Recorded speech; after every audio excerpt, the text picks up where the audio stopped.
The message arrived on a Tuesday morning at exactly 9:47 a.m. Eastern Standard Time. It materialized as a shimmering holographic display in the middle of the Meridian Dynamics conference room, causing marketing director Lisa Park to spill her coffee all over her quarterly reports.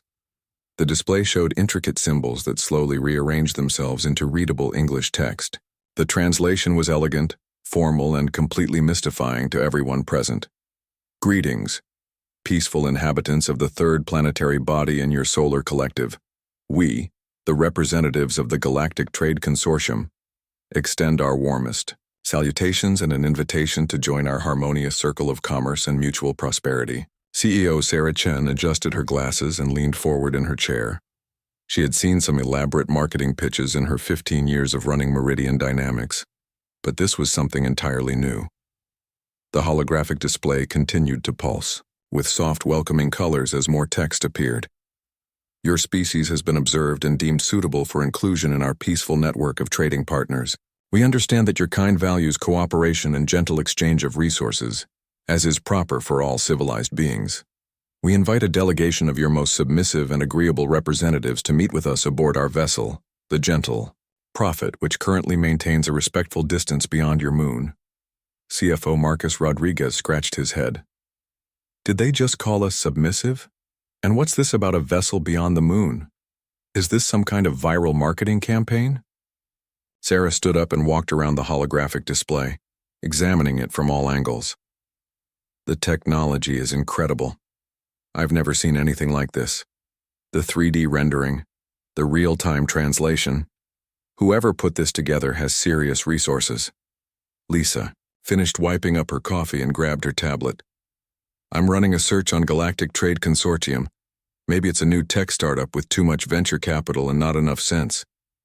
The holographic message wasn't finished. More text scrolled across the display in flowing, peaceful fonts. We have prepared suitable accommodations for your delegation, including feeding stations stocked with the finest plant matter from across the galaxy. Our nutritionists have carefully selected vegetation that should appeal to your herbivorous nature. We understand that your species likely has simple dietary needs and gentle social structures as befits all rational creatures. Marcus burst out laughing. Herbivorous? Simple dietary needs? Have they seen our lunch meetings? Yesterday you ordered a steak so rare it was practically still walking. Sarah wasn't laughing. Her business instincts were kicking in and she could smell opportunity. Think about it. Whoever sent this has technology we can't even comprehend. They're talking about trade networks and resources from across the galaxy. If this is real, if it's real, we're looking at the biggest business opportunity in human history. Lisa finished. But if it's fake, we could end up looking like complete idiots. The message continued with detailed coordinates and a schedule for the proposed meeting. It mentioned representatives from dozens of species, all part of this Galactic Trade Consortium. The language was consistently formal and peaceful, filled with references to harmonious exchange and gentle cooperation. Sarah made her decision. We're going to treat this as a legitimate business proposal until proven otherwise. If it's fake, we'll know soon enough. If it's real... She paused, her eyes gleaming with the same intensity that had built Meridian Dynamics from a 3-person startup into a multi-million-dollar consulting firm. If it's real, we're going to make sure humanity gets the best possible deal. Far above Earth's atmosphere, aboard the kilometer-long vessel Gentle Prophet, Ambassador Zixithala was preparing for what they believed would be a routine first contact procedure. The 6-limbed furry creature stood before a massive display, showing Earth's blue and green surface. The scans confirm our initial assessment, reported Science Officer Thrumbala, a crystalline being whose voice tinkled like wind chimes. Standard oxygen-nitrogen atmosphere, abundant plant life, and no signs of large-scale environmental destruction. The inhabitants have achieved space travel but maintain their planet in excellent condition. Clearly a peaceful, herbivorous species, with strong conservation instincts. Zixithala nodded approvingly. Excellent. Another gentle species to add to our trading network. Have the welcome ceremonies been prepared?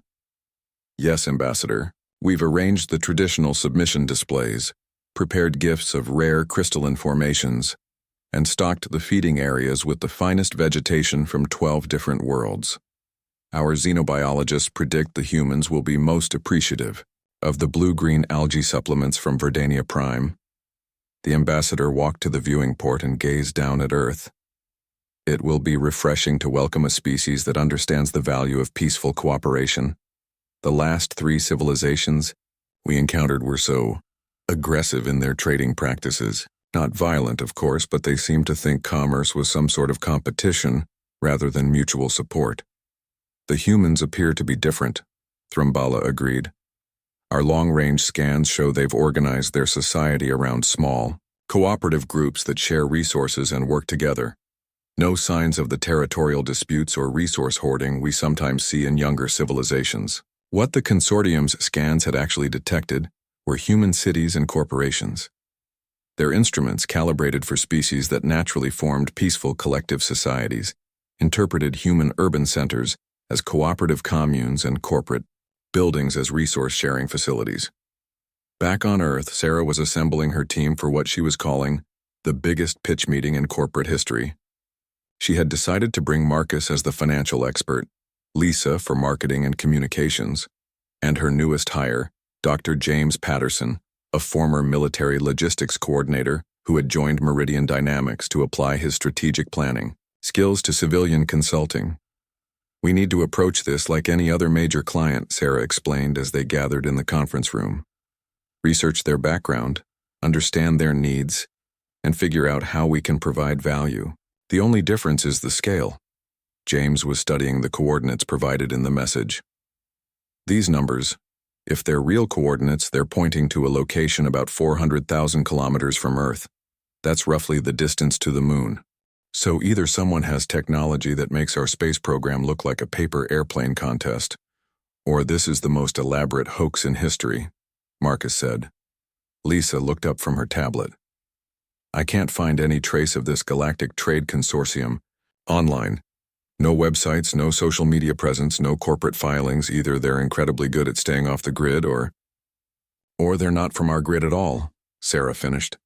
The holographic display had remained active throughout their discussion, occasionally shifting to show what appeared to be star charts and trade route diagrams. The level of detail was staggering. If this was a hoax, someone had spent years creating the most elaborate fake alien communication in history. Let's say it's real, Sarah said. What's our play? James opened his laptop and began typing. We treat it like any international business deal, but we assume they have capabilities we don't understand. We research everything we can about their apparent organization structure. We prepare multiple negotiation strategies, and we bring backup plans for our backup plans. And if it's not real, Marcus asked, then we've wasted a day preparing for the meeting of a lifetime, Sarah replied. I can live with that risk. The team spent the rest of the day preparing. Lisa researched every science fiction story and alien contact protocol she could find, looking for insights into how to communicate with non-human intelligence. Marcus ran financial projections for various scenarios, from simple trade agreements to technology licensing deals. James developed contingency plans for everything from communication failures to hostile negotiations. Sarah, meanwhile, did what she did best. She prepared to sell. She gathered Meridian Dynamics' most impressive client portfolios, their success stories, and their competitive analysis reports. If these aliens wanted to see what humans could offer, she was going to show them exactly why Earth was worth doing business with. As the day ended, the holographic display provided additional information. Transportation would be provided. The meeting was scheduled for the following afternoon. Formal business attire was recommended, though the message noted that the consortium was flexible regarding the primitive dress customs of developing species. Primitive dress customs? Lisa muttered. These aliens have clearly never seen a properly tailored business suit. Sarah smiled. It was the kind of smile that had intimidated competitors and impressed clients across 3 continents. They're about to. The next morning, the team assembled in the Meridian Dynamics parking lot, dressed in their best corporate attire. Sarah wore her lucky navy blue power suit, the one she'd worn to close the Henderson Industries deal. Marcus had his silver tie, the one his wife claimed made him look like a shark in a business meeting. Lisa carried her presentation tablet and enough backup materials to outfit a small library. James wore his most formal suit but kept his posture relaxed and alert, the way he'd learned during his military years. At exactly noon, the sky above the parking lot began to shimmer. The effect started as a barely visible distortion, like heat, waves rising from summer pavement. Then the air itself seemed to fold, and a platform of some impossible material materialized 10 feet above the ground. The platform was beautiful in its simplicity, a circle of what looked like polished silver, 30 feet across with no visible controls or propulsion system. It descended silently until it hovered 3 feet off the ground, then projected a gentle ramp of solid light. "Well," Sarah said, adjusting her briefcase strap, "I guess we're really doing this." The 4 humans walked up the light ramp and onto the platform. The moment James stepped aboard, the ramp disappeared and the platform began to rise. There was no sensation of movement, no wind, no sound except for Lisa's quiet gasp of amazement. They rose through the atmosphere in minutes, watching Earth shrink below them until they could see the curve of the planet. Ahead, growing larger, with each passing moment, was something that defied every assumption about space travel and alien contact. The gentle prophet was enormous, a graceful, organic-looking vessel that seemed to have been grown rather than built. Its surface was covered in what looked like gardens, with soft bioluminescent lighting that pulsed in welcoming patterns. Docking ports opened like flower petals, and their platform glided inside with the gentleness of a falling leaf. "Remember," Sarah whispered as they approached what was obviously a reception area, "we're here to do business. Stay professional, stay confident, and let's find out what they're offering." The reception committee was waiting for them in a circular chamber filled with soft, natural lighting and the sound of flowing water. At the center stood Ambassador Zix Thala, a creature that looked like a cross between a teddy bear and a giraffe, covered in soft purple fur and standing nearly 8 feet tall. Around the chamber stood representatives of a dozen other species, crystalline beings, floating jellyfish-like creatures, and what appeared to be sentient plants. All of them were prostrating themselves in elaborate displays of submission, pressing their faces to the floor, extending empty hands and making soft, cooing sounds. Sarah stepped forward, extended her hand, and flashed her most confident business smile. "Sarah Chen, CEO of Meridian Dynamics. Thank you for this incredible opportunity. We're excited to discuss how we can work together to maximize mutual profitability." The ambassador slowly raised his head, staring at Sarah's extended hand and exposed teeth with the expression of someone who had just realized they might have made a terrible mistake. The humans interpreted the prostration as an elaborate welcome ceremony. The aliens were beginning to understand that they had not invited diplomats to a peaceful trade meeting. They had accidentally summoned predators to a buffet. But the real confusion was just beginning. Ambassador Zix Thala had never encountered a species that greeted new acquaintances by showing their teeth. The human female stood there with her arm extended, displaying what appeared to be perfectly maintained dental weaponry in what could only be a threat display. The ambassador's survival instincts, dormant for millennia of peaceful galactic civilization, suddenly screamed warnings. "Please," Zix Thala said, remaining in the traditional submission posture, "we welcome you to our humble vessel. We hope our offerings prove adequate for such distinguished beings." Sarah looked around the chamber at the prostrating aliens and felt a familiar surge of confidence. This was clearly a company culture that respected authority and hierarchy. She could work with this. "Please stand up," she said, maintaining her professional smile. "We're all equals here. Now, shall we move on to the business discussion? I understand you have a trade network that we might be able to help optimize." The word optimize sent a shiver through the assembled aliens. In their experience, when apex predators talked about optimization, it usually meant streamlining prey. Selection Dr. Velnara, the consortium's xenobiologist, was frantically taking notes on her organic data tablet. The humans were exhibiting classic predator behaviors: upright posture, direct eye contact, confident movement through unfamiliar territory, and casual assumption of dominance over the greeting ceremony. Most disturbing of all, they seemed to be hunting in a coordinated pack, with each member taking on specialized roles. Marcus stepped forward and handed Ambassador Zixthala a business card. Marcus Rodriguez, Chief Financial Officer. I have to say your facility here is impressive. The construction costs alone must have been enormous. What's your annual operating budget? The ambassador stared at the small rectangular object. In consortium culture, the exchange of personal totems was a sacred ritual performed only between the closest allies after years of trust building. These humans were offering intimate ceremonial objects within minutes of first contact. Our resources are managed collectively by all member species according to need and capacity. Zixthala stammered. Marcus nodded approvingly. Collective resource management. Smart approach for operational efficiency. What's your profit margin? On interspecies trade? And do you have exclusive territories, or is this more of an open market situation? Dr. Thrumbala, the crystalline science officer, whispered urgently to the ambassador through their private communication channel. They're asking about territorial claims and resource allocation. This is exactly how the Karlex hunters operated before they consumed the spiral arm sectors. Lisa had pulled out her tablet and was taking pictures of the chamber's architecture. This is incredible design work. Very organic, very sustainable. Our clients would love this aesthetic. Who's your design team? Design team? The ambassador was struggling to keep up. These humans spoke in rapid, clipped sentences and asked questions faster than most species could think. The architects, the planners, the creative team behind all this, Lisa explained, gesturing around the chamber. We might want to poach some of your talent for our Earth-based projects.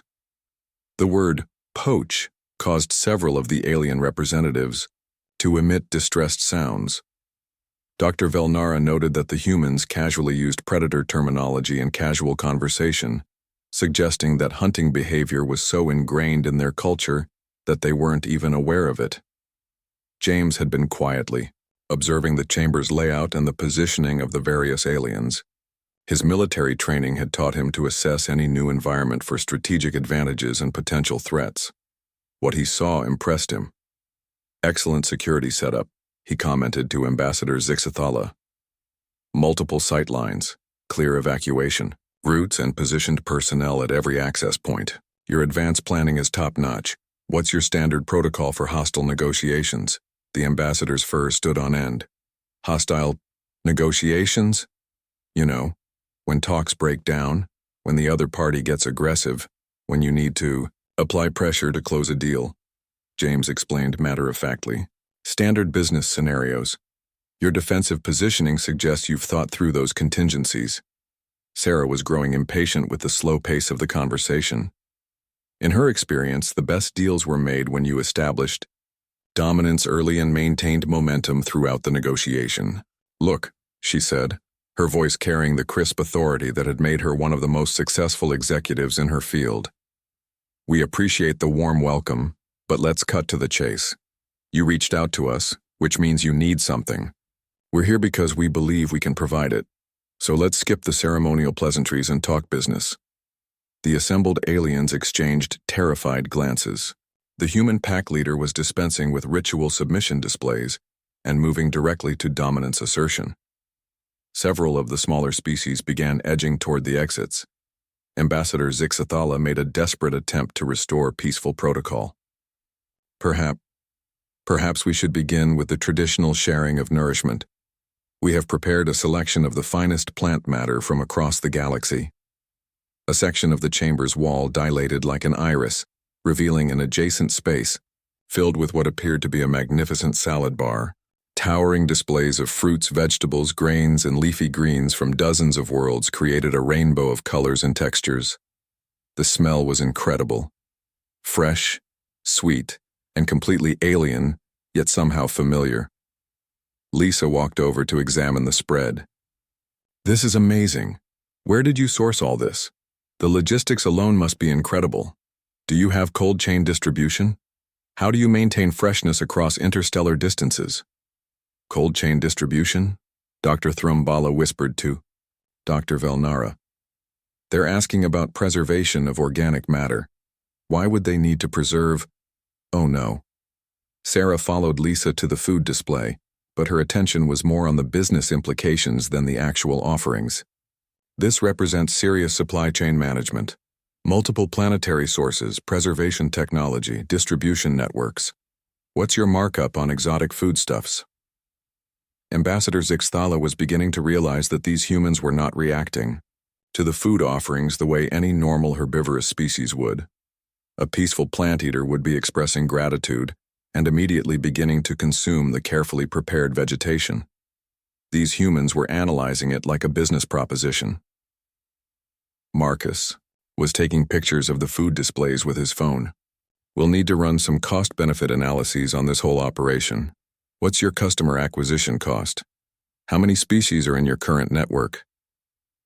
There are currently 47 member species in the Galactic Trade Consortium. The ambassador replied automatically, then immediately regretted providing that information. Predator species always wanted to know the size of available prey populations. 47? Sarah's eyes lit up. That's a substantial market. What's the total economic output? What kind of growth projections are you working with? Dr. Velnara was frantically updating her observations. The humans were displaying pack hunting behavior. They had spread out across the chamber, each one gathering different types of information. The alpha female was asking about population numbers and resource availability. The financial male was calculating economic vulnerabilities. The communications female was documenting everything for later analysis. The tactical male was assessing defensive capabilities. It was textbook predator reconnaissance. Ambassador Zixthala tried to redirect the conversation back to peaceful territory. We believe in gentle cooperation between species. Each member of the consortium contributes according to their natural abilities and receives according to their needs. There is no competition, no conflict, only harmony. Sarah nodded thoughtfully. Sounds like you're dealing with some inefficiency issues. Non-competitive markets tend to stagnate. What's your innovation rate? How do you incentivize performance? Improvements? Incentivize performance? Bonuses, promotions, performance reviews, competitive salary structures, Marcus explained. Standard business practices to keep your workforce motivated and productive. The concept of forcing individuals to compete for resources was so alien to consortium thinking that Ambassador Zixthala couldn't even formulate a response. In their society, the idea that someone would deliberately create conflict to improve productivity was like suggesting that breathing should be competitive. James was examining the chamber's architecture more closely. Interesting construction techniques. Is this grown or manufactured? The material properties are unlike anything I've seen. What's the defensive rating against kinetic weapons? Defensive rating? Dr. Thrumbala asked weakly. You know, how much punishment can it take before structural failure? Standard military spec analysis. You must have considered hostile environments when you designed this. The humans were casually discussing violence and competition, as if these were normal aspects of any civilized society. Dr. Velnara was beginning to suspect that the consortium had made a fundamental error in their assessment of human nature. Sarah decided it was time to take control of the meeting. All right, let's establish some parameters. You've got a trade network spanning 47 species. You've got advanced technology that our civilization would very much like to access. You've reached out to us, which suggests you see value in what Earth can offer. The question is, what kind of partnership are we talking about? She pulled out her tablet and opened her standard partnership proposal template. Are you looking for exclusive distribution rights, technology licensing, resource extraction agreements, joint venture development? We need to understand the scope before we can discuss terms. Ambassador Zixthala was overwhelmed. The human pack leader was using terminology that sounded like standard trade language, but the context suggested something far more aggressive than anything in consortium experience. We simply hope to welcome your species into our peaceful circle of mutual support, the ambassador managed. Mutual support, got it, Sarah said, making notes. What's the time frame for integration? What are the performance metrics? What's the penalty structure for non-compliance? Penalty? Structure? Marcus jumped in. Standard contract language. What happens if one party doesn't meet their obligations? Fines? Exclusion from benefits? Termination of agreement? You've got to have some kind of enforcement mechanism. The idea that species would need to be punished for failing to cooperate was so foreign to Consortium, thinking that several of the assembled representatives began making distressed noises. In their experience, cooperation was natural and automatic. The concept of forced compliance belonged to the darkest legends of their prehistoric past. Lisa was photographing everything, from the architectural details to the various alien species present. This is fantastic material for our capability presentation. Our clients are going to be amazed by the scope of your operation. Dr. Velnara finally spoke up, her voice trembling. Excuse me, but what exactly do you mean by clients? Lisa looked surprised by the question. Other businesses, corporations, government agencies, anyone who needs consulting services for expansion, optimization, or strategic planning. We've got a pretty diverse portfolio. You serve multiple competing groups simultaneously? Of course. That's how consulting works. We help whoever can afford our services. The implications hit the assembled aliens like a shockwave. These humans weren't just predators. They were mercenary predators who sold their services to the highest bidder. They had no tribal loyalty, no fixed territorial boundaries, no predictable allegiances. Ambassador Zixthala made one last, desperate attempt to salvage the situation. Perhaps there has been some misunderstanding. We are a peaceful organization. We do not engage in conflict or aggression of any kind. Sarah nodded approvingly. Smart business strategy. Avoid unnecessary conflicts. Focus on profitable partnerships. We can respect that approach. The ambassador felt a brief moment of hope. Of course, Sarah continued, sometimes you have to be willing to play hardball to protect your interests. But we can discuss enforcement strategies later. Right now, let's focus on the opportunities. The hope died instantly. As the humans continued their enthusiastic discussion of business strategies, market penetration, and competitive advantages, the aliens began to realize that they had not invited diplomats to a peaceful trade meeting. They had accidentally summoned a pack of apex predators who had somehow learned to wear suits and carry briefcases.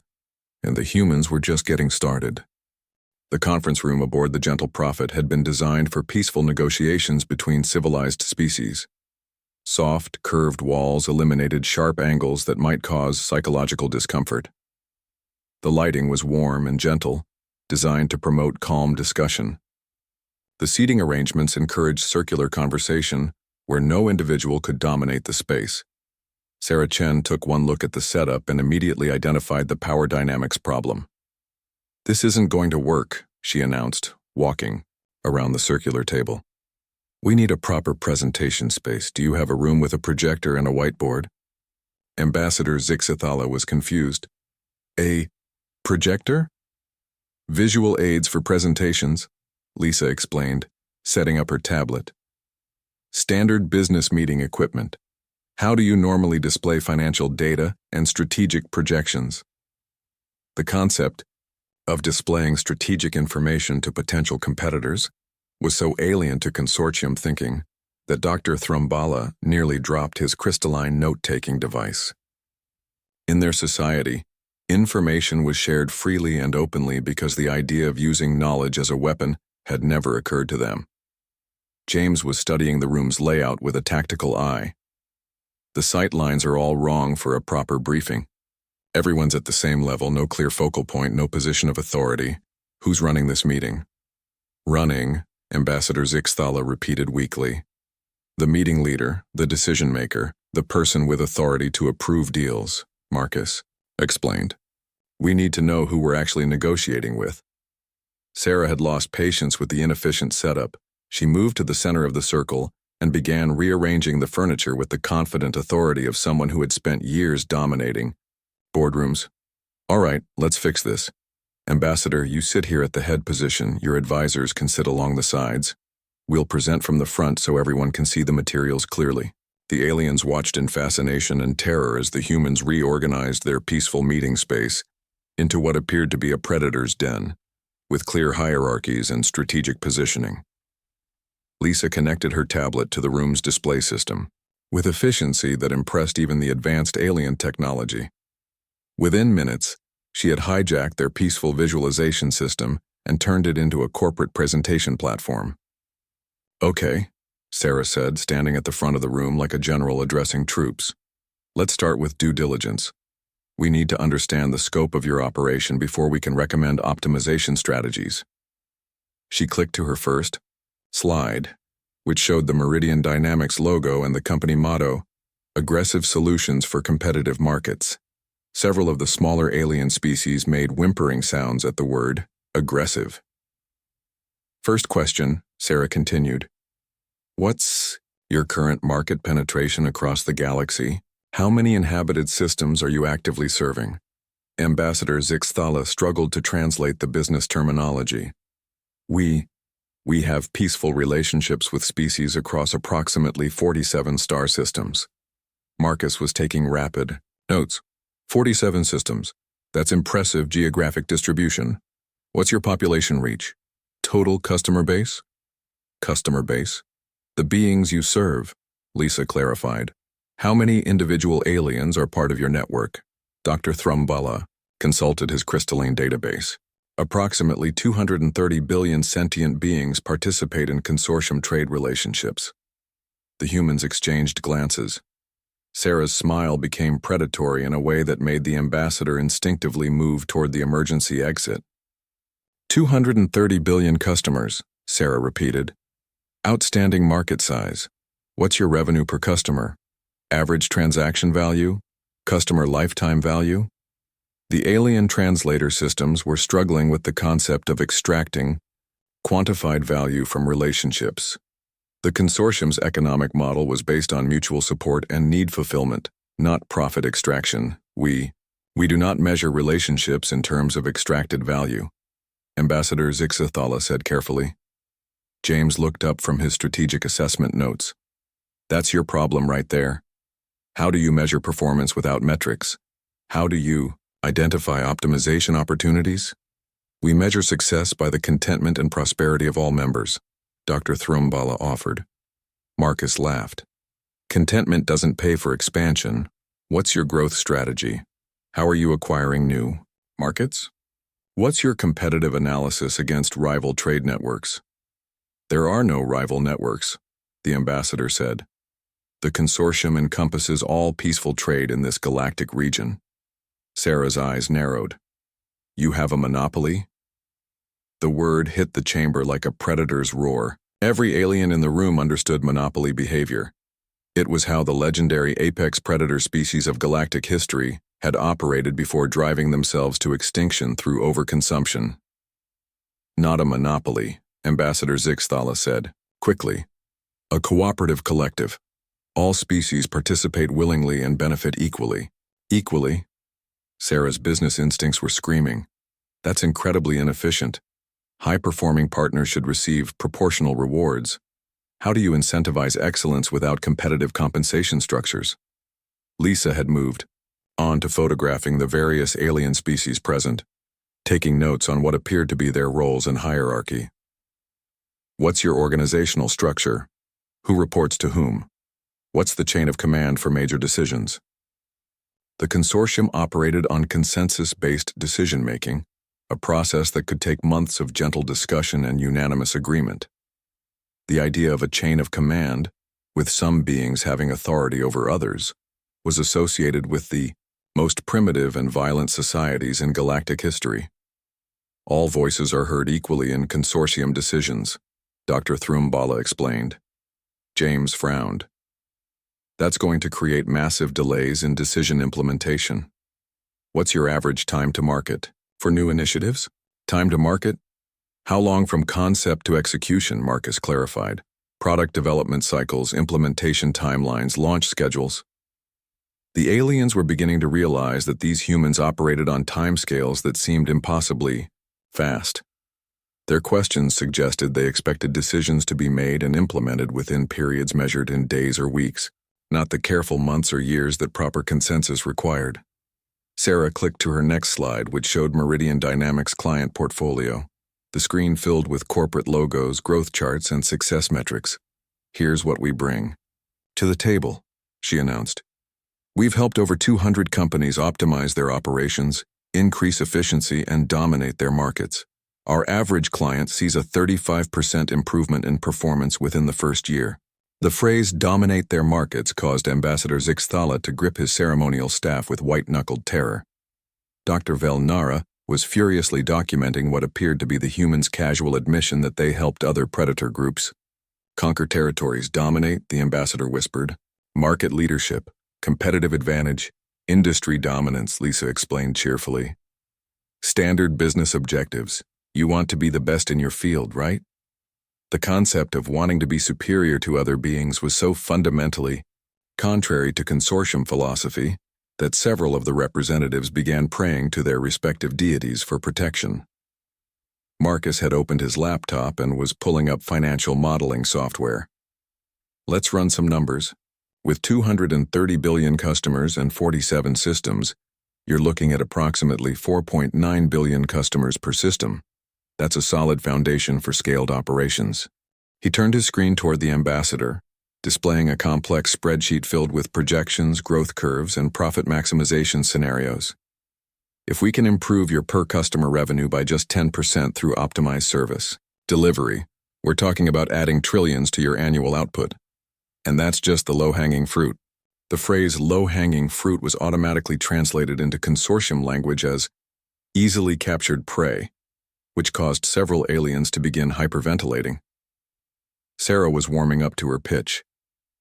The real opportunity is in expansion.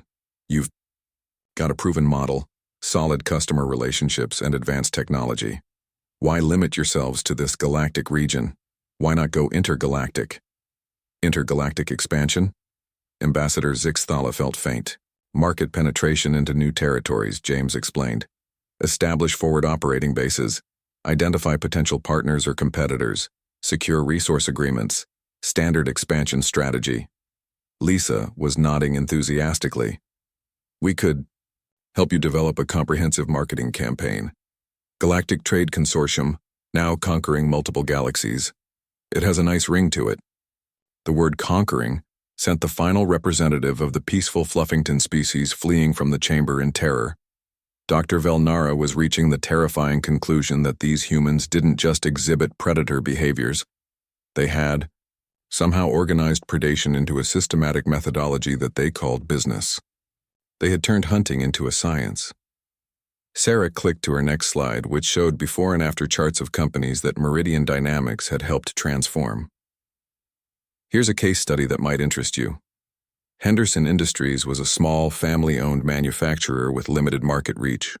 After 18 months of our strategic consulting, they had eliminated 3 competitors, captured 70% market share in their region, and increased profits by 400%. Eliminated competitors? Ambassador Zixthala's voice was barely a whisper. Bought them out, merged with them, or drove them out of business through superior strategy, Marcus explained matter-of-factly. Standard competitive tactics. The market rewards efficiency. The ambassador was beginning to understand that when humans talked about helping businesses grow, they meant helping them consume other businesses. It was predation disguised as commerce. James had finished his tactical assessment of the chamber and was ready to address what he saw as obvious security concerns. I have to ask about your defensive capabilities. With this much wealth and territory, you must have significant threats from hostile forces. Hostile forces? Pirates, raiders, aggressive expansion by neighboring powers, James listed. Any operation this size attracts predators. What's your military capacity? Dr. Thrumbala made a sound like breaking glass. The consortium has no military forces. We maintain peace through cooperation and mutual respect. The humans stared at the aliens in disbelief. No military? Sarah asked. How do you protect your assets? No enforcement capability, Marcus added. How do you ensure contract compliance? No security forces, James finished. How do you prevent hostile takeovers? The ambassador realized with growing horror that these humans lived in a universe where violence and competition were so normal that they couldn't imagine a civilization surviving without them. They assumed that all intelligent species were predators because they couldn't conceive of any other way to exist. Lisa was already making notes for what she was thinking of as the biggest consulting opportunity in human history. This is perfect. You've got an established customer base, proven infrastructure, and zero competition. But you're completely vulnerable to market disruption. We can fix that. Sarah clicked to her final slide, which showed Meridian Dynamics service offerings. Here's what we propose: a comprehensive strategic partnership. We help you optimize your current operations, develop competitive advantages, establish defensive capabilities, and position yourselves for aggressive expansion into new markets. Every word of the proposal sounded like a declaration of war to the aliens' ears. Ambassador Zixthala stood up slowly, his legs trembling. I believe there may have been a significant misunderstanding in our communication. How so? Sarah asked. We invited you here believing that your species valued peace and cooperation. Sarah nodded. We do. Peace is great for business. Cooperation builds stronger partnerships. But you've also got to be willing to fight for what's yours. The ambassador closed his eyes and whispered a prayer to the ancient consortium founders. When he opened them again, the humans were still there, still smiling, still treating the potential destruction of everything he held dear as a profitable business opportunity. Dr. Velnara leaned over to Dr. Thrumbala and whispered urgently, We need to contact the emergency council immediately. I don't think we're dealing with a trading partner. What are we dealing with? Dr. Thrumbala whispered back. Dr. Velnara watched Sarah Chen organize her materials for the next phase of the presentation, her movements efficient and predatory. I think we just invited the galaxy's first corporate raiders to a strategy meeting, she replied. And they think we're their new clients. The emergency session of the Galactic Trade Consortium High Council convened within hours of Ambassador Zixthala's frantic transmission. Representatives from all 47 member species gathered in the sacred chamber of harmonious voices, a vast space designed to accommodate beings of every size and environmental need. Elder Soft Whisper of the Gentlefolk floated at the center of the assembly, her translucent form pulsing with concerned patterns of light. As the eldest member of the consortium, she had witnessed the peaceful expansion of galactic civilization for over 3,000 years. Nothing in her experience had prepared her for Ambassador Zixthala's report. Let me understand this correctly, she said, her voice carrying the weight of millennia. The humans interpreted our invitation to peaceful trade as a business proposal. Not just any business proposal, Ambassador Zixthala replied, his purple fur still standing on end from stress. They seem to believe we hired them to optimize our operations. They're treating the entire consortium as a client that needs aggressive restructuring. Counselor Humalong, a massive slug-like being from the agricultural world of Verdania, shifted nervously on his moisture platform. What exactly do they mean by optimization? Dr. Velnara stepped forward with her xenobiological report. Based on my observations, human optimization involves eliminating inefficiencies through competitive pressure, forced performance improvements, and systematic dominance of resource allocation. The chamber fell silent except for the gentle bubbling of the life support systems. They want to turn our cooperation into competition? Elder Soft Whisper asked, her light patterns shifting to deep purple with distress. It's worse than that, Dr. Velnara continued. They don't seem to understand that cooperation is possible without competition. Their entire social structure appears to be based on organized conflict. They've systematized predation and called it commerce. Meanwhile, back in the human delegation's quarters, Sarah Chen was having the time of her life. The aliens had provided them with a luxurious suite that had clearly been designed for herbivorous species, soft surfaces, gentle lighting, and an abundance of plant-based amenities. The humans had immediately rearranged it into a war room. Marcus had taken over the main table, spreading out financial projections and organizational charts. Look at these numbers, Sarah. The consortium is sitting on the most inefficient resource distribution system I've ever seen. They're literally giving things away based on need instead of market value. It's like they've never heard of supply and demand, Lisa added, reviewing her notes from the initial meeting. They have species with advanced technology sharing it freely with species that have nothing to offer in return, except friendship and mutual respect. James was analyzing the star charts they'd been provided, mapping out what he was already thinking of as a logistics and security nightmare. 47 systems with no centralized command structure, no defensive coordination, and no rapid response capability. It's amazing they haven't been conquered by anyone else. Sarah stood at the large viewing window looking out at the consortium fleet. Dozens of vessels from different species floated in loose formation, their designs organic and artistic rather than functional and defensive. It was beautiful, peaceful, and completely vulnerable. That's exactly why they need us, she said. They've built something incredible, but they don't know how to protect it. They're like a successful startup that's grown too fast to maintain security. Her tablet chimed with an incoming message from the consortium leadership, requesting additional information about human capabilities and intentions.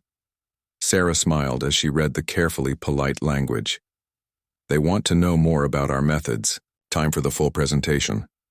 The next morning, the humans were escorted to the consortium's main assembly hall, a magnificent space that could hold representatives from all member species simultaneously. The architecture was stunning.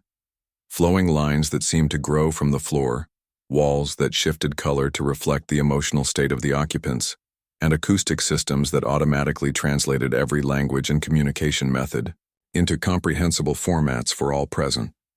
Sarah took one look at the assembled crowd and felt the familiar thrill of addressing a major client presentation. 230 billion potential customers were represented in this room, and she was about to show them how Meridian Dynamics could transform their entire civilization. Ladies, gentlemen, and distinguished beings, she began, her voice carrying clearly throughout the vast space. Today we're going to show you how to take your organization from a regional cooperation network to a galactic economic powerhouse. The opening slide appeared on displays throughout the chamber. Meridian Dynamics presents Aggressive Growth Strategies for Galactic Markets. Elder soft whispers light patterns immediately shifted to warning colors. Your current model is based on what we call passive partnership, Sarah continued, clicking to a diagram that showed the consortium's current structure. Resources flow freely based on need, decisions are made by consensus, and there's no competitive pressure to drive innovation. She clicked to the next slide, which showed her proposed restructuring. We recommend transitioning to an active competition model that incentivizes performance, rewards high achievers, and eliminates underperforming members. The phrase eliminates underperforming members was translated across species lines with devastating clarity. Several representatives began crying, while others started prayer rituals for the doomed. Marcus stood up to address the financial implications. Current economic inefficiencies are costing you approximately 40% of potential value creation. By implementing market-based pricing, competitive bidding for resources, and performance-based allocation systems, we can increase total consortium output by at least 60% within 2 years. Ambassador Zixthala raised a trembling hand. When you say performance-based allocation, what exactly do you mean? Simple, Marcus replied, pulling up a complex financial model. Species that contribute more value receive more resources.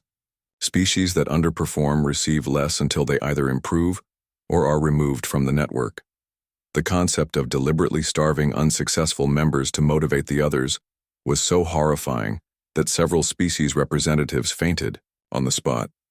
Lisa took over the presentation with a marketing analysis that she thought was genuinely helpful. Your biggest problem is brand identity. Galactic Trade Consortium sounds passive and bureaucratic. You need something that projects strength and success. She clicked to a slide showing proposed rebranding options.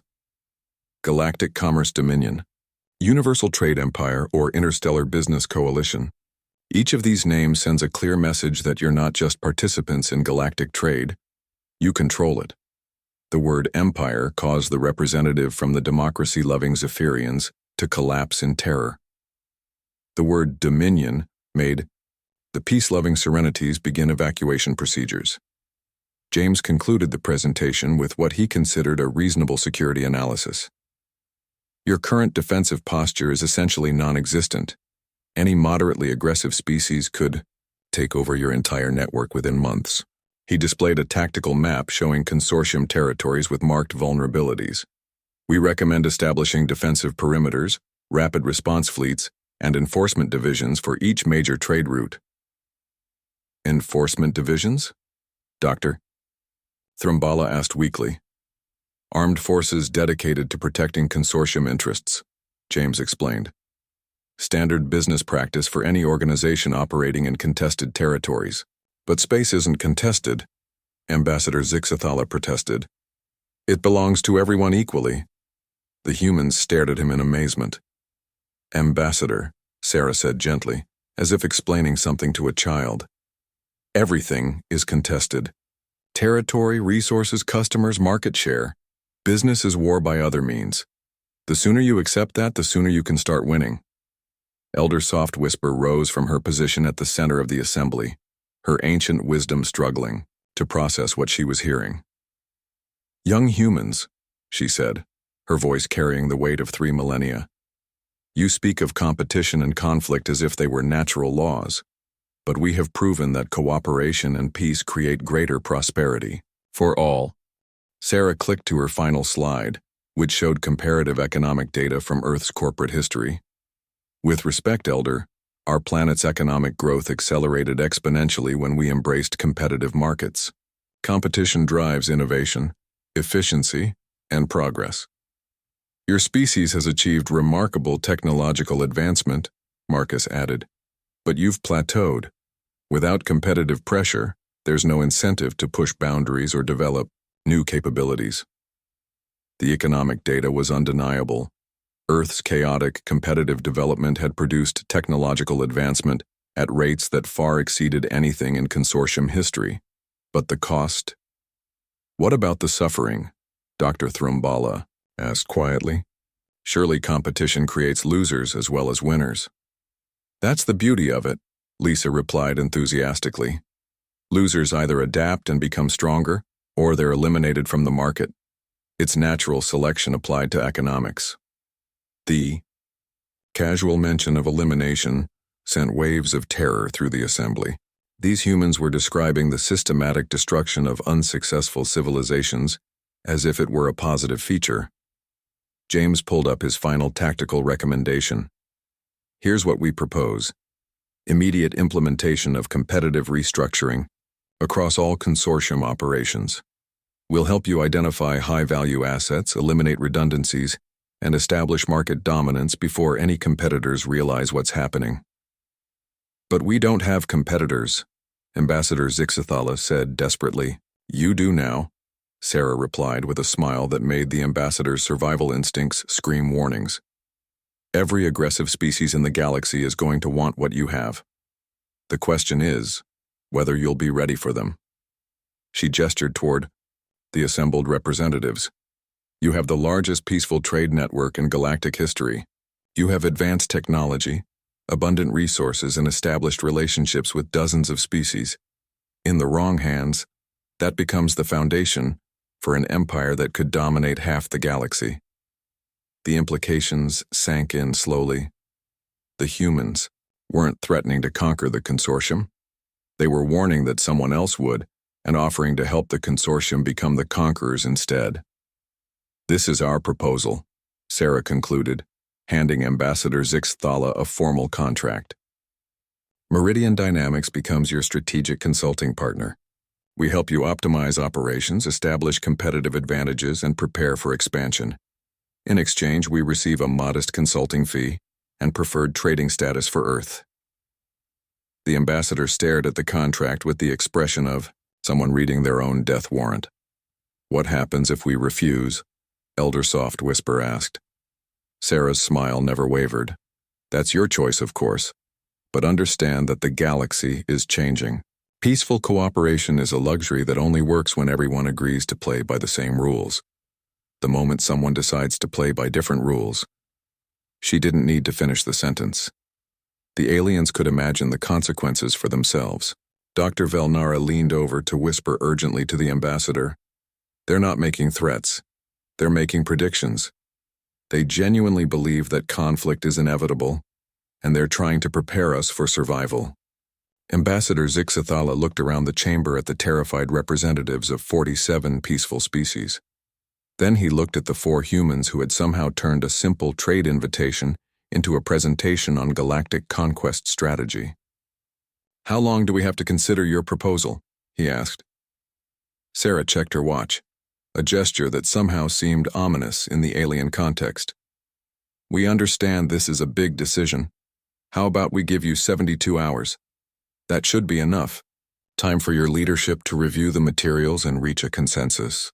The idea that a decision affecting the fate of galactic civilization should be made in 3 Earth days, rather than 3 consortium years, seemed to perfectly encapsulate everything terrifying about human thinking."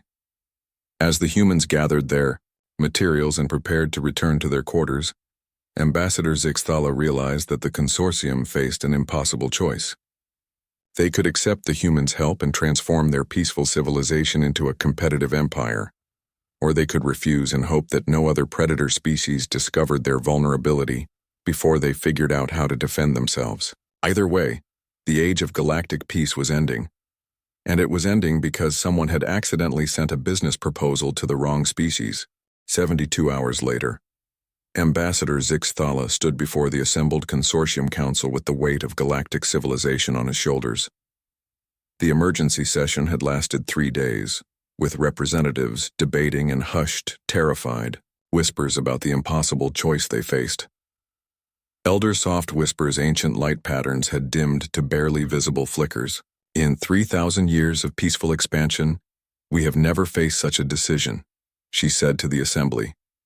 "Accept the humans' offer, and we betray everything our civilization represents. Refuse it, and we may condemn ourselves to conquest by less cooperative predators." Counselor Humalong shifted uneasily on his moisture platform. "The humans' analysis is disturbingly accurate. Our defensive capabilities are essentially non-existent. If aggressive species discover our wealth and vulnerability..." Dr. Thrumbala had spent the 3 days running computer simulations based on human strategic thinking.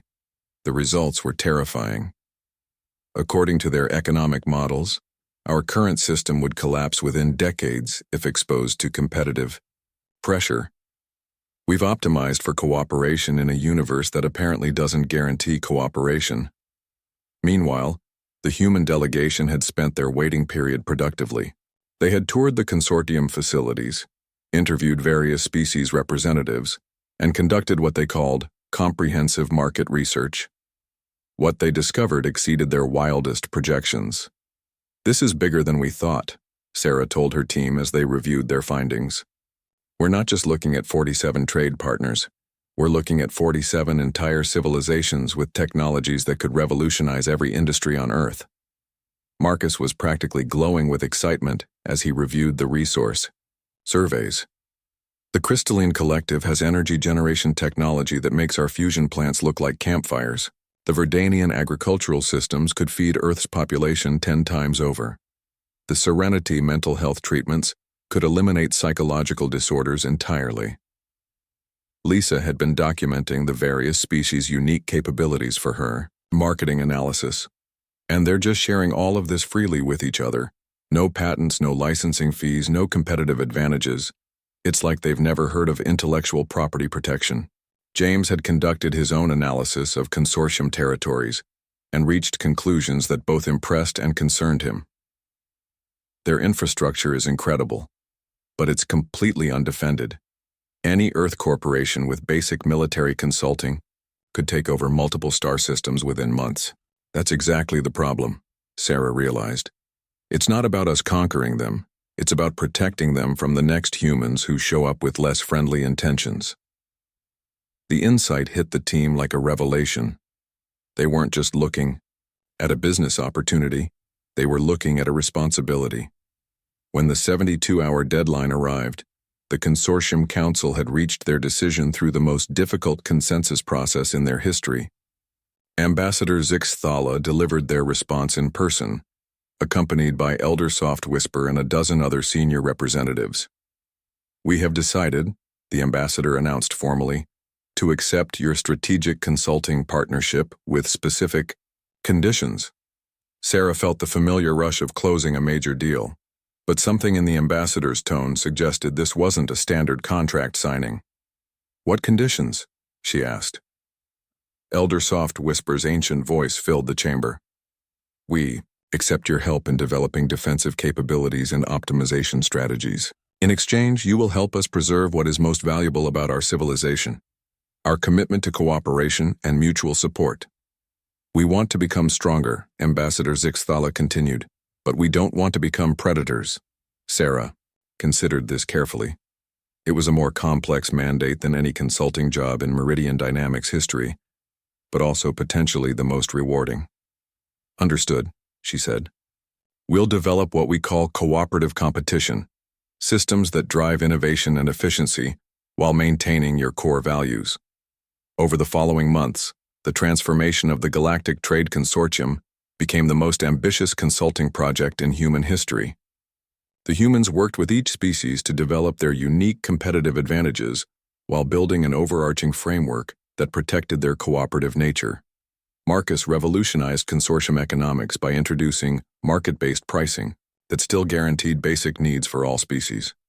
Instead of free resource sharing, they implemented a credit system where species earned trading points through innovation, efficiency, and mutual assistance. The most cooperative members received the highest rewards, creating incentives for collaboration rather than conflict. Lisa developed a galactic marketing campaign that rebranded the consortium as the United Cooperation Alliance, emphasizing their strength through diversity and mutual support. Instead of hiding their peaceful nature, they promoted it as their greatest competitive advantage, a civilization so stable and prosperous that everyone wanted to join rather than conquer. James created the Consortium Defense Initiative, a military structure based on Earth's NATO model. Each species contributed to collective defense according to their capabilities, but the forces remained under democratic control and were forbidden from aggressive action. The motto became, "We defend together, we prosper together." Sarah coordinated the entire transformation, ensuring that competitive elements enhanced rather than replaced cooperative ones. The result was a hybrid system that the humans called cooperative capitalism, and the aliens called aggressive friendship. The real test came 6 months later when the Vorthak Empire, a genuinely aggressive alien civilization, attempted to invade consortium territory. The Vorthaks had been expanding through the outer galaxy for centuries, conquering peaceful species and stripping their worlds of resources. When Vorthak scouts encountered consortium patrols, they expected to face the usual response: terrified herbivores fleeing in panic or attempting futile peaceful negotiations. Instead, they found themselves facing the new Consortium Defense Initiative. Admiral Zixthala, recently promoted from ambassador, coordinated the defense from the command center of the redesigned Gentle Prophet, which had been transformed from a diplomatic vessel into a defensive command ship. The human consultant stood beside him, providing strategic advice. "Remember," Sarah told the admiral, "you're not trying to destroy them. You're trying to convince them that attacking you is unprofitable." The defense that followed became a legend throughout the galaxy. The consortium forces didn't seek to annihilate the Vorthak fleet. Instead, they demonstrated overwhelming defensive capability, offered the Vorthaks better deals through peaceful trade than they could gain through conquest, and presented them with evidence that their aggressive expansion model was economically unsustainable. The Vorthak Emperor, faced with irrefutable proof that cooperation would be more profitable than conquest, became the 48th member of the newly reformed alliance. Dr. Velnara, now serving as the alliance's chief xenobiological advisor, published her final report on human integration with conclusions that surprised everyone, including herself. "The humans are indeed apex predators," she wrote, "but they are also something unprecedented in galactic history. Apex predators who have learned to hunt problems instead of prey. Their competitive instincts, when properly channeled, don't destroy cooperation, they protect it." Lisa's marketing campaign for the human integration had been a massive success. Earth was now promoted throughout the galaxy as the problem-solving planet. home of the species that could fix any challenge through aggressive analysis and strategic thinking. Marcus had established the Terran Trade Academy, where young aliens from across the galaxy came to learn human business methods. The curriculum included courses in friendly competition, cooperative negotiation, and aggressive problem-solving. The most popular class was How to Smile Without Terrifying Your Trading Partners. James had founded the Alliance Security Institute, training defensive forces from dozens of species in human tactical thinking. The key insight was that the best defense against predators was to think like a predator while maintaining the moral framework of prey species. The transformation reached its culmination 1 year after first contact, when Sarah Chen accepted the newly created position of Director of Aggressive Cooperation for the United Cooperation Alliance. The ceremony took place aboard the Gentle Prophet, now renamed the Peaceful Warrior, in front of representatives from 63 species. A year ago, Sarah addressed the assembly. Ambassador Zixathala thought he was inviting diplomats to a peaceful trade meeting. Instead, he accidentally recruited a pack of corporate consultants to reorganize galactic civilization. The audience, now accustomed to human humor, responded with the chittering, humming, and glowing that served as laughter across species lines. What we learned, Sarah continued, is that cooperation and competition aren't opposites. They're dance partners. Competition drives innovation and efficiency. Cooperation ensures that everyone benefits from the results. Ambassador Zixathala, now Admiral and Sarah's closest working partner, stood to address the assembly. The humans taught us that being peaceful doesn't mean being passive, being cooperative doesn't mean being weak, and being kind doesn't mean being vulnerable. The Alliance had become something unprecedented in galactic history, a cooperative civilization with competitive capabilities. They still shared resources freely and made decisions by consensus, but they did so from a position of strength that no aggressive species could challenge. Elder Softwhisper, now serving as the Alliance's wisdom counselor, had embraced the changes with surprising enthusiasm. For 3,000 years, we believed that peace meant avoiding conflict, she reflected. The humans taught us that true peace means being so prepared for conflict that no one dares to start one. The ceremony concluded with the signing of the Terran Alliance Mutual Cooperation Treaty, a document that would govern human-alien relations for generations to come. The treaty established Earth as the Alliance's strategic advisory partner, with humans providing business consulting, defensive planning, and aggressive problem-solving services in exchange for access to galactic technology and markets. As the EO celebration continued around them, Sarah found herself standing with Ambassador Zixathala at the observation deck, looking out at the Alliance fleet. Ships from dozens of species flew in perfect formation, their designs now incorporating both aesthetic beauty and tactical functionality. "I have to ask," the ambassador said, "when you first received our invitation, did you have any idea what you were walking into?" Sarah laughed. "We thought you were a new client with an unusual marketing budget. We were prepared for a standard corporate restructuring project, not first contact with galactic civilization, and when you realized we were actually aliens, by then we were already committed to helping you succeed. The species didn't matter. Bad business strategy is bad business strategy, whether you're dealing with humans or six-limbed purple teddy bears." Ambassador Zixathala's fur rippled with amusement. "And we thought we were inviting peaceful herbivores to join our gentle trade network. Instead, you got apex predators in business suits." "The best kind of apex predators," the ambassador replied. "The kind that hunt problems instead of people." In the months that followed, the Alliance became the most successful civilization in galactic history. Their combination of human strategic thinking and alien cooperative values created a society that was both competitive enough to defend itself and peaceful enough to be worth defending. Other aggressive species, seeing the Alliance's strength and prosperity, began requesting membership rather than attempting conquest.